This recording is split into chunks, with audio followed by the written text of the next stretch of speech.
Bonjour à tous, c'est Edgewan. Aujourd'hui, on se retrouve pour parler du match PSG Lille avec à la fin la victoire du PSG 4-3. Mais que ce fut compliqué, honnêtement. C'est vrai que le PSG gagne, mais est-ce qu'on peut honnêtement se réjouir de cette victoire? Parce que déjà, quand on voit le match, dans les conditions qu'il le gagne, bon, c'est une victoire, mais c'était vraiment à l'arrache. Et puis le pire, c'est qu'il perd Neymar. Ça, c'est franchement la grosse info à retenir. Parce que bon, Nuno Mendes aussi, mais voilà, niveau apport, on peut pas comparer. Et là, ça va être compliqué. Pour moi, le PSG, je pense qu'ils viennent limite de perdre, pense, la Ligue des Champions là, parce que. Il est sorti sur civière, donc ouais, ça m'étonnait qu'il soit revenu contre le Bayern Munich. Et le problème, c'est que Neymar, on peut dire ce qu'on veut, mais c'est lui un peu le moteur de l'équipe, hein. Donc c'est vrai qu'il n'est pas tout le temps dans la finition, mais c'est lui qui oriente le jeu, c'est lui qui presse, c'est lui qui défend, c'est lui qui fait les passes. Parce que quand il est sorti, honnêtement, le PSG, ça a été encore pire. Alors certes, ils ont réussi à marquer 2 buts. Il y a eu un but sur coup franc à la fin, un autre but, c'est vrai que Mbappé est bon dans le jeu. Mais sur le contenu du match, c'était limite pire parce qu'il y avait plus rien. En tout cas, le milieu, il n'existait plus. Donc c'est vrai que c'était vraiment un match avec un scénario catastrophique. Pourtant, ça avait très bien commencé parce que le PSG vont mettre 2 buts dès le début. En fait, Mbappé va mettre le premier but et c'est vrai que c'est un beau but de sa part parce qu'en plus, il va tout seul. Il va passer entre 2 défenseurs. J'ai pas le souvenir honnêtement d'avoir vu ça.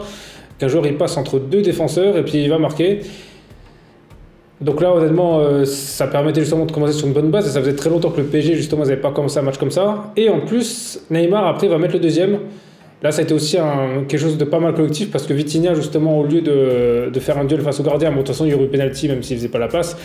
Il fait une passe en retrait à Neymar voilà, dans la surface. Moi, il y avait eu un beau 1-2 avec Neymar avant. Et il y a but. Et franchement, ça, c'était une belle attaque construite. Et tu sais, quand j'ai vu ça, c'était quand même positif parce qu'en soi, c'était un but, on va dire. Sans Mbappé, donc ça montre bien que le PSG est quand même capable de faire des constructions. Voilà, c'était un but construit, ça c'était beau à voir. Donc là, ça faisait 2-0, je me suis dit, bon, allez, 2-0, c'est bon, Paris, ça y est, ils ont retrouvé la bonne dynamique qu'ils avaient trouvée justement en fin de match contre le Bayern de Munich. Et après ça, il n'y a plus rien eu. Et quand je dis plus rien eu, c'est-à-dire qu'il n'y a plus eu une seule occasion, bon, peut-être une ou deux, mais alors vraiment, c'était rien d'exceptionnel.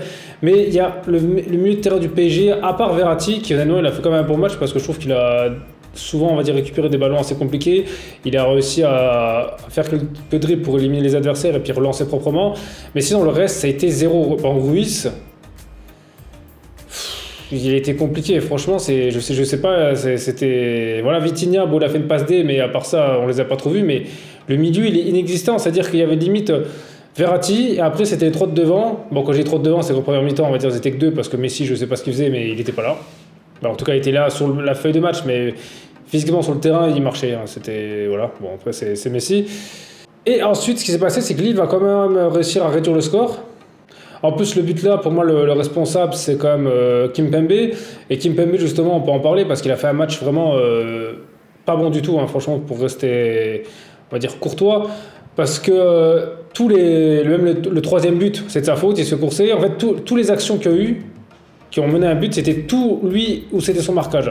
Ramos, il a quand même bien aidé, il a quand même bien défendu, il a arrêté 2-3 ballons, là il a taclé, il a fait tout bien. Mais Kimpembe, justement, il ne sert à rien, il a même failli marquer contre son camp une fois. Après sur la corner, je ne sais pas ce qu'il fait, il a failli aussi la remettre. Et heureusement qu'il avait les mains collées le long du corps parce qu'à un moment il a fait même une main. Mais voilà, Kimpembe sur ce match, il était vraiment catastrophique. Alors c'est qu'on peut dire que Marquinhos, c'est pas son meilleur moment, mais je le vois pas si mauvais que ça. Donnarumma, il a quand même fait des arrêts. Après, voilà, les buts là, je veux pas dire, pour moi, voilà, on peut l'excuser, même s'il en a pris 3, c'est pas les pires, on va dire, buts qu'il ait pris. Au moins, il s'est donné à fond sur le reste du match. Et donc la deuxième mi-temps va être vraiment compliquée parce que justement Paris vont prendre 2 buts, donc déjà un sur penalty. Bon alors le penalty pour moi je trouve qu'il est abusé parce qu'en soi Verratti, voilà, c'est un petit duel sur un corner que le ballon n'a même pas été tiré. Et là l'autre, je trouve qu'il s'est un peu jeté quand même. Je trouve que là, l'arbitre, il était vraiment très gentil de donner penalty pour ça, parce que ça, il se passe ça presque tout le temps dans les surfaces et il n'y a rien. Donc ça, là, c'était un peu abusé. Et puis après, voilà, le troisième but, comme j'ai parlé, donc là, voilà, face à face au gardien. Et ensuite, là, ça a été vraiment compliqué. Donc heureusement que Mbappé, il a réussi à mettre un but, voilà, pour égaliser. C'était comme une belle action construite. C'est vrai que c'est comme un sort du PSG. Bon, voilà, il s'est donné à fond, il a taclé.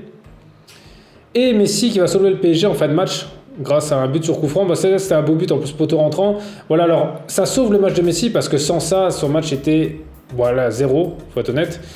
Mais vu que c'est Messi qui a déjà tout gagné, au final, voilà, je pense que lui, il est plus motivé, c'est tout. Donc voilà, de temps en temps, il a des coups de génie comme ça. Donc heureusement que là, ça a souri au PSG.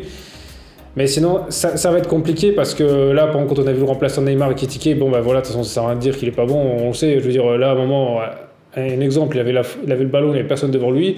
Il court, il s'arrête, on comprend pas pourquoi. Il continue, il court, il fait une vieille frappe de loin qui c'était quasi impossible à mettre de là. Bon, bah. Et pour moi, c'est inquiétant parce que là, bon, ils ont le Classico qui va arriver et sans Neymar, justement, il y a qui va faire le jeu parce que là, Mbappé, il faut être honnête, en deuxième mi-temps, là, depuis que Neymar est sorti, bon, il a mis un but, mais je veux dire, on l'a pas vu faire beaucoup d'appels et tout. Là, ça va être compliqué justement lui donner des bonnes passes. Il n'y aura que Messi qui peut le faire et encore, bon, Messi, s'il est dans un bon jour. Je pense que là, le PSG vient de prendre un gros coup dur parce que c'est vrai que je pense dans l'attaque devant, c'est quand s'il manque Neymar ou Mbappé, là, c'est compliqué. Messi, je pense qu'il peut être remplacé. Donc voilà, après vous justement, dites-moi dans les commentaires ce que vous avez pensé de ce match. Hein, voilà, c'est la chose que j'ai pas dit, vous n'êtes pas d'accord avec moi.